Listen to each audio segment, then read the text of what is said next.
Hi, this is Chris coming at you from CNS Country Gardens. I'm with Dwayne Friesen. You want to tell us a bit about yourself, Dwayne? Hi there, I'm Dwayne. I'm a sales rep for the Ball Seed Company. So we are a horticultural company that provides all the garden centers with their seeds and young plants for the spring and summer growing season. And today I'm visiting Chris.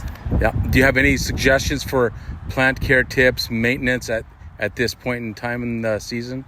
Well, we're getting down into the best time of year for planting. It's nice and warm now. This ground is warm, so your plants should take very easily at this point. But once they're in the ground and starting to grow, I always say, just imagine all of these annual plants, and we'll just talk about the annuals here, are like teenagers. They're hungry. So even if you're planting them in your beds, they want to get fed. If you're planting them in containers or you're getting some of the hanging baskets here, you do need to fertilize them regular, because they are hungry and they will give you the best performance. It'll keep them nice and vigorous. That will help them repel insects and disease better. They'll give you a better flower show.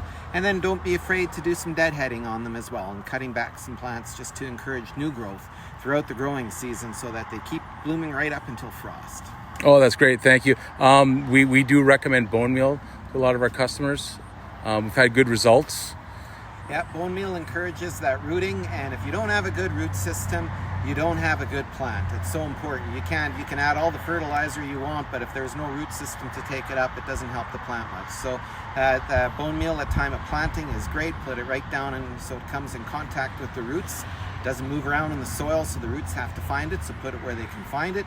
And you'll have good rooting, and then you'll notice a difference with your watering. They'll have a better root system, better drought tolerance, and they'll take up the nutrients better too when you do feed them. Awesome. Can we take a look at a few of the new ball introductions? There's that new salvia. Yeah. Let's look at this The one. Mysticals, there's two colors, and mystical white and the blue. Here, take this one here.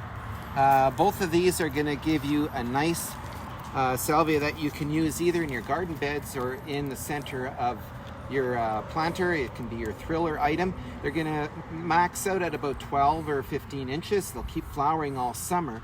What I've really found interesting on this, usually blue is a popular one, more popular.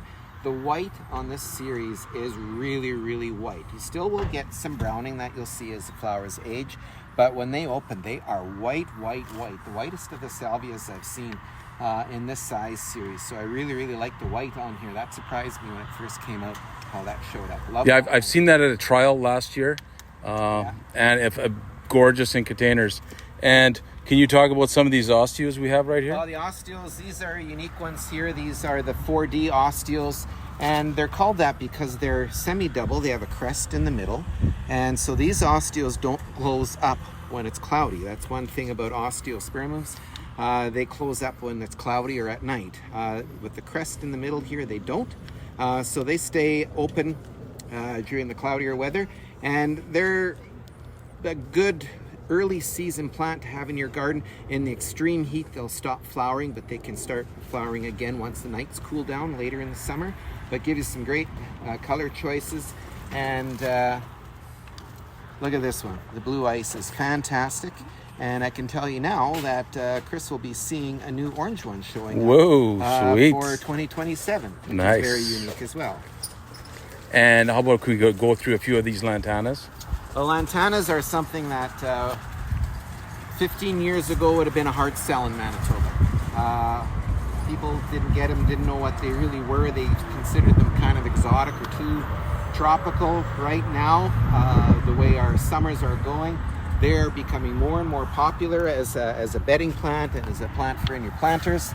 And the series that you have here called Shamrock is a really, really good versatile one to use in a container or in the ground.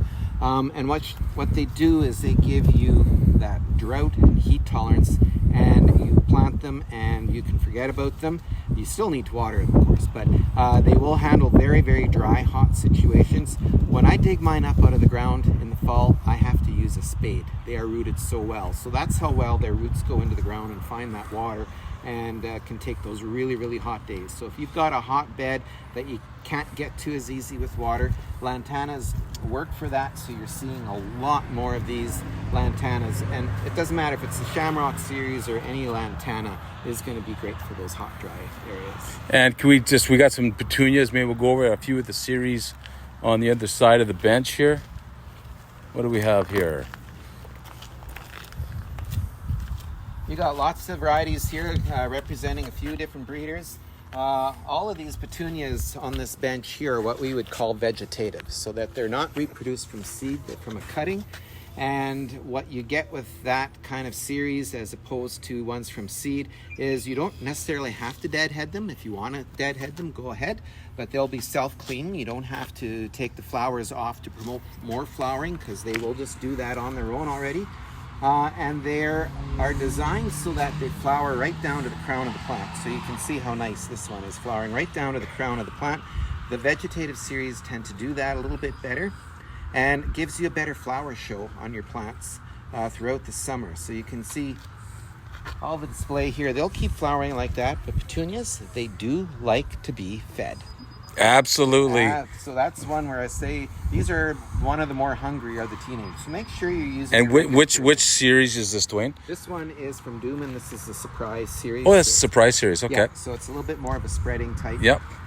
And the series beside it. The series beside it here is this will be a headliner, or no, this is the main stage, light blue vein. And reading the tag, you'll find that with the main stage, this is a really big one. If you want to have those big baskets, you've got some right behind you there, Chris. They're big, spreading. They give a really good show. If you need a really big plant to fill up a big container or a big basket, this is a really good series for it. But the veining on it is, it's something in the prairies. I think people really like petunias with veins in them. I don't know why, but that seems very popular choice among people in the prairies. Yep. And the other thing we're finding too is their main series from Ball is the headliner. That's a mounding. Can you tell us more about headliner series? Headliners is that mid-size one. There's one below it called Starlet. That would be more moundy series. And then you can go to the headliner that gives you a kind of mounding spreading. This is a new introduction for this past year. You can see what pruning can do. Solid. This is Crystal Pink. This is a headliner series, and you can see it's overlapping the pot already. You've cut it back, so it's going to grow over again now as you bring it home. And then that main stage, here's that blue vein again. You can see the difference in the growth. This is also a main stage. You can see big plants. Big plants. And what we find with the Crystal Sky, and this may be the same, but the Crystal Sky has this sort of iridescent quality at nighttime when the sun's shining on it. Yeah, you can see there's a little bit of glazing on it. Yeah. And can we take a quick look at the Rio Grande Portulaca? We switched back to Rio Grande. We like the size of the flowers. We like the growth habit. It's still a plant that amazes me that we sell it in the prairies, because it's just such an invasive weed when you get it in your yard. This isn't a weed, but it looks just like the weed that you have in your yard. But it's still a popular plant to use, and it gives you these big flowers. They do close on a cloudy day, but you get these big, large flowers on them, and the breeding on them. You can see that the flowering is going right back again to the crown. And so you get some nice flowering on them, and extremely hardy. It's like a flowering succulent. So it can go limp, and you can flat water it, and it will just pop back and be good for you the next day. What we found is that Ball's made some really good improvements with the flower colors. Yeah. I really like that orange. The growth habit's excellent. I think this is called Cupcake. I'm not sure about that. Yeah, this would be from Dooman, the Cupcakes. Oh, that is a Dooman? Yeah. Okay. And I'm not sure what's the name on this one here. This is a Ball. This is one of my favorites, Rio Grande. Yeah. So you've got a mix in here, but very nice. Yeah. And that'll open up more, a little more sunshine, a little bit overcast day today.